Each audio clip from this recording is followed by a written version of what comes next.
Para seguro, ano acaba o governo de Bonaire tem uma ideia para quitar o monumento riba Wilhelmina Plain, para recordar que Eleanor Roosevelt lo ha visitado Bonaire durante a Duas Guerras Mundiais.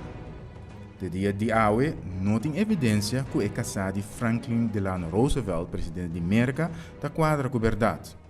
Pero da com é costa hincada em outro robe? Bom, com a senhora Roosevelt, Eleanor, se ela visita Bonaire, tá que dá interrogante sobre tem investigação do senhor J. Hafezer e também do senhor Hartog, que disse que a senhora Eleanor Roosevelt estava na Bonaire, que ela visita Bonaire. Pero nós temos mais documentos para dizer que é verdade ou que não é verdade. Nós sabemos que ela sai fora de Venezuela, nós não sabemos que ela tem uma escala na Bonaire, que vai seguir para Kosovo ou para Aruba. E tem senhora na Bonaire que estava aí para a escola, que ela disse que está consciente que a senhora Roosevelt estava na Bonaire.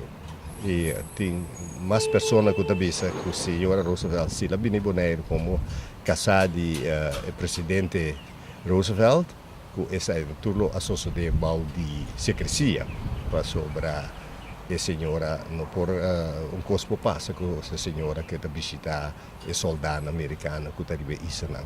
Mas a mim não tem evidência como por dizer com certeza que ela visita Bonaire. E há aqui National Committee 4 e 5 Mei de Holanda que está soro para, entre outros, sucesso histórico de guerra, também para Bonaire rebiba a publicar e-book para pensa, na papamento inglês e holandês. Aqui tem também a sugerir que a primeira dama de América, Eleanor Roosevelt, lo ha visitado na março de 1944, soldado americano na Aruba, Bonaire e Kosovo. Pero não tem coisa mais aguda para solucionar com a dúvida se Eleanor Roosevelt ha vindo na 1944 Bonaire, sim ou não?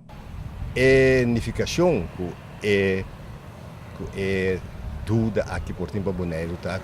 Por sair fora é dúvida aqui e visa lá que nós vamos investigar que é verdade, se ou não, que nós estamos em um contexto de BC. E se nós estamos em um contexto que é verdade, nós podemos fazer a seguinte pergunta: que valor agregado estava tendo para o militar que estava na Bonaire? Pois que ela trouxe mais ânimo e que essa significa para o povo bonaeriano que casado de presidente estava na Bonaire. Pois qual aporta a solução? Duna e responsabilizar de onda é notícia aqui a Bini e que se em verdade senhor Hartog a buscar o documento correto para ela trazer na que a senhora estava na Bonaire. Portar que a senhora estava na Kosovo, ou portar estava na Aruba, pero quizás estava dando documentação de tempo aí que a pessoa senhor Johan Hartog para deduzir a senhora lo ha visitado Bonaire também. Pero não tem mais evidência de você.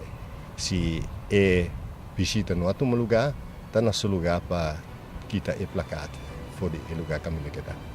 Para Notícia Nos TV, a reportar Ronald Alejandro Meuy.